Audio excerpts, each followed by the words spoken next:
Kami dari kelompok 3, kelas A2, perilaku individu dan mental, mau jelasin nih tentang teori kecerdasan PAS atau planning, attention, simultaneous, successive. Tapi sebelum itu, izinkan kami perkenalan diri dulu ya.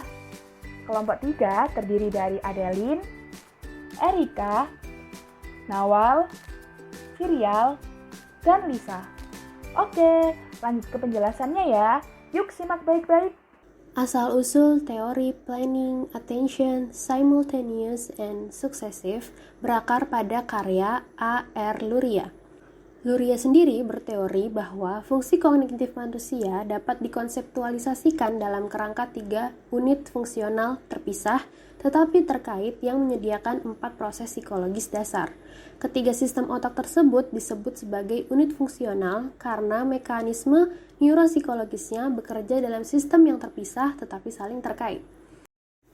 Meskipun fungsi yang efektif dicapai melalui integrasi semua proses seperti yang diminta oleh tugas tertentu, tidak semua proses terlibat secara merata dalam setiap tugas ternyata.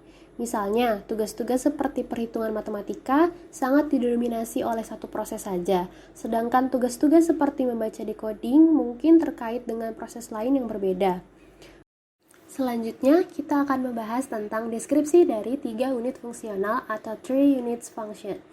Fungsi unit pertama dari ketiga unit fungsional otak ini adalah sistem perhatian gairah, yang terletak terutama di batang otak, diencephalon, dan regiomedial cortex. Unit ini menyediakan otak dengan tingkat gairah dan nada kortikal yang sesuai, serta perhatian direktif dan selektif.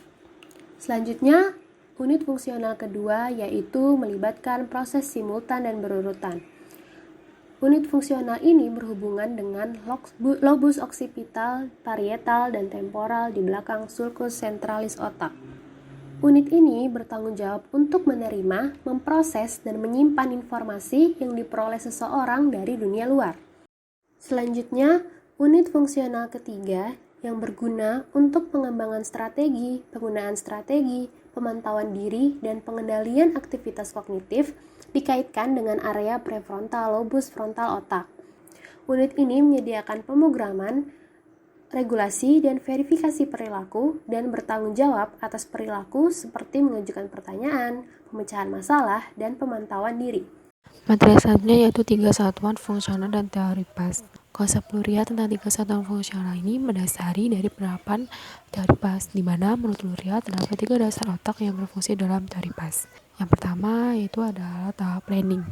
Tahap planning ini bertanggung jawab dalam penyeleksian dan menyusun serta mengembangkan strategi dalam penyelesaian masalah. Dan yang kedua adalah attention, bertanggung jawab dalam perhatian selektif yang memfokuskan ke arah stimulus agar tidak beralih ke rangsangan lainnya. Dan tahap yang ketiga adalah simultaneous, bertanggung jawab dalam mengintegrasikan segala informasi menjadi satu kesatuan yang utuh.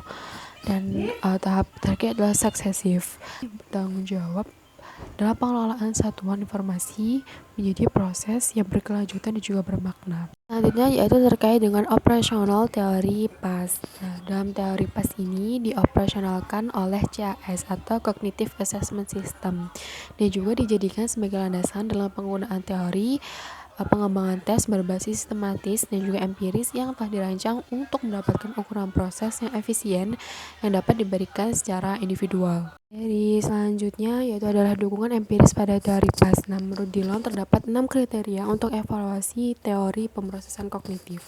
Di antara yang pertama yaitu adalah validity. Menggunakan 3 unit fungsional Luria sebagai latar belakang, Das dan rekan menemukan cara untuk mengukur proses PAS dan mereka menunjukkan bahwa proses PAS terkait dengan konsep Luria dari 3 unit fungsional ini dapat diukur.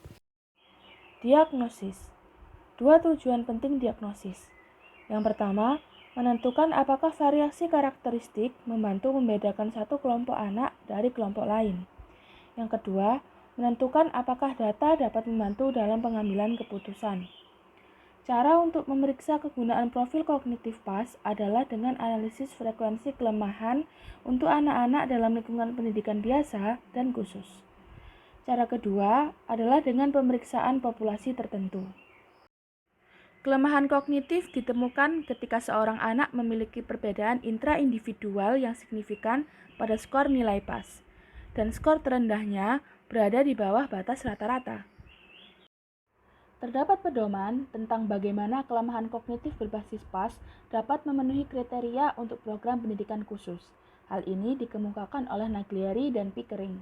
Jika seorang anak memiliki kelemahan kognitif pada salah satu dari 4 konstruksi PAS dan skor yang sebanding dalam membaca dan mengeja, maka anak tersebut mungkin memenuhi syarat untuk Specific Learning Disability atau SLD. Anak-anak dengan ADHD.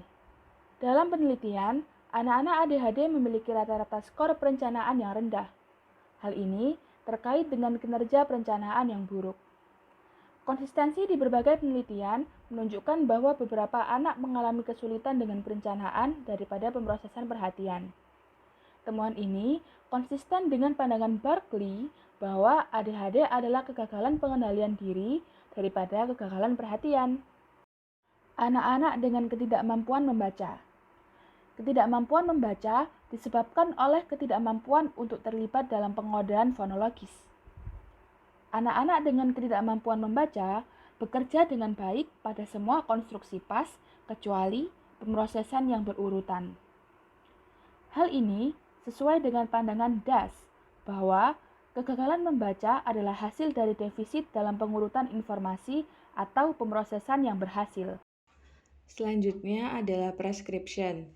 Terdapat 4 sumber utama untuk menerapkan teori PAS bagi remediasi dan instruksi akademik, yaitu yang pertama, program remedial PAS atau PrEP yang dikembangkan oleh Das. Metode pembelajaran PrEP menggunakan instruksi terukur dan terarah. PrEP dikembangkan sebagai program perbaikan berbasis kognitif berdasarkan teori fungsi kognitif PAS. Program ini bertujuan untuk meningkatkan strategi pemrosesan, khususnya pemrosesan simultan dan berurutan yang mendasari membaca tetapi menghindari pengajaran langsung keterampilan membaca kata. Yang kedua adalah metode fasilitasi perencanaan yang dijelaskan oleh Naglieri. Metode ini menggunakan instruksi minimal.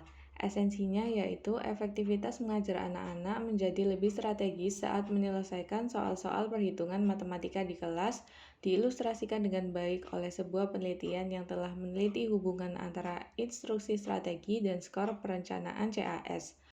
Yang ketiga ada buku Kirby dan Williams tahun 1991 yang berjudul Learning Problems, A Cognitive Approach. Yang keempat ada buku Naglieri dan Pickering tahun 2003 yang berjudul Helping Children Learn, Intervention Handouts for Use in School and at Home.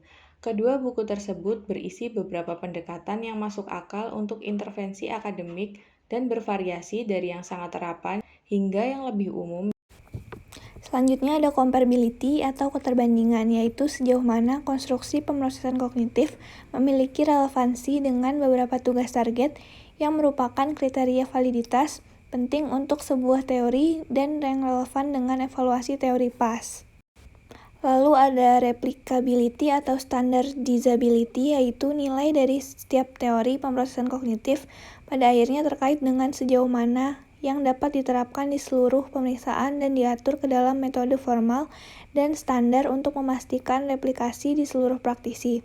Ketersediaan norma dan pedoman interpretasi memberikan dasar untuk interpretasi skor PAS yang akurat, konsisten, dan andal sebagaimana dioperasikan oleh CAS. Yang terakhir ada psychodiagnostic utility, yaitu berkaitan dengan kemudahan teori pemrosesan kognitif yang digunakan dalam praktik. Teori kecerdasan, kemampuan, atau kognitif pemrosesan pada akhirnya akan berdampak kecil pada kehidupan anak-anak kecuali konstruksi yang diberikan sebagai berikut. 1. Telah dioperasikan menjadi praktik metode yang dapat dikelola secara efisien. 2. Dapat dinilai dengan cara yang andal. Dan yang terakhir, menghasilkan skor yang dapat diinterpretasikan dalam konteks beberapa sistem perbandingan yang relevan. Sekian dari kelompok kami, kurang lebihnya mohon dimaafkan. Terima kasih.